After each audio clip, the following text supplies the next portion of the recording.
Dear central government employees, aspirants, today we will discuss about rules which are connected to tenses, which will help us in finding errors in common errors. Rule 1. Simple present tense must be used instead of present continuous with verbs related to perception, feel, hear, smell, etc. Verbs of cognition, believe, know, think, etc. And verbs expressing emotion, hope, love, hate, etc. For example, we see with our eyes. Do you hear a strange noise? Not hearing. Rule 2. With adverbs of times, always, never, occasionally, every day, often, usually, etc. Simple present tense is used. For example, he always speaks the truth. He usually comes late. In the above example, simple present tense speaks comes is used with verbs of time. Present perfect tense is used to describe a complete action, the effect of which is being felt in the present. Ramesh has eaten all the apples. Now no apple is available for eating. He has cut his finger and it requires treatment. Rule 4. When two events take place at the same time in past, simple past is used to describe them.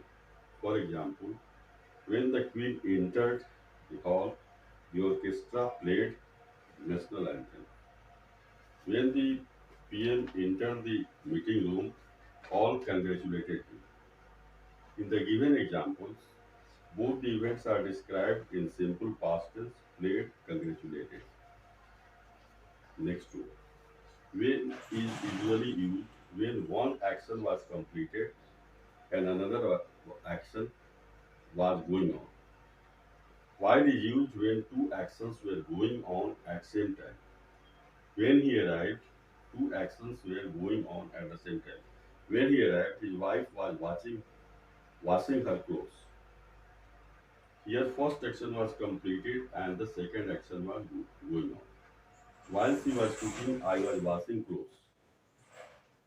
Here, both actions were going on at the same time. Next rule.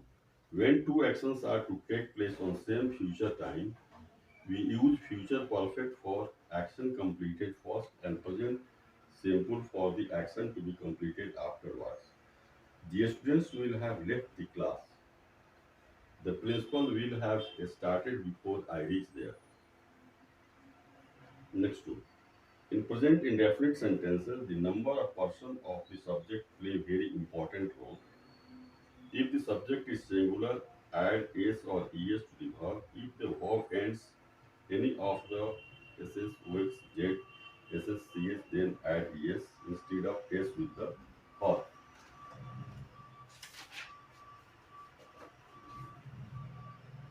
The sun rises in the east. Here sun is singular, so s is added to the verb rise. He passes the ball to Hari. Here the verb pass ends with ss, so es is used with the verb passes. Rule 8. Present continuous is used with always for repeated actions, usually when the frequency annoys the speaker or it seems unreasonable to him. She is always complaining. You are always finding faults with others. In the given example, present continuous, complaining, finding are used with always. Next one. The past tense in the principal clause must be followed by a past tense in the subordinate or dependent clause. I felt that she was little worried. I saw that the machine had stopped.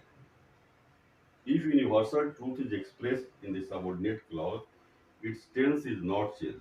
He said that the earth revolves round the sun. Rule 10. Present continuous denotes an action which may not be going on at the time of speaking, but is going on in a regular process. He is writing a book. I am not nowadays learning English grammar. At time of speaking, the action is not actually going on, but in regular process. Next one. If two or more actions took place in sequence, use simple past to denote the actions. This is usually used with conjunction before. She changed her dress before she went to bed. He switched on the light before he opened the door. So this is all about this conjunctions. We'll be doing some other like subject verb concord, and in which we'll try to understand some rules in finding out errors.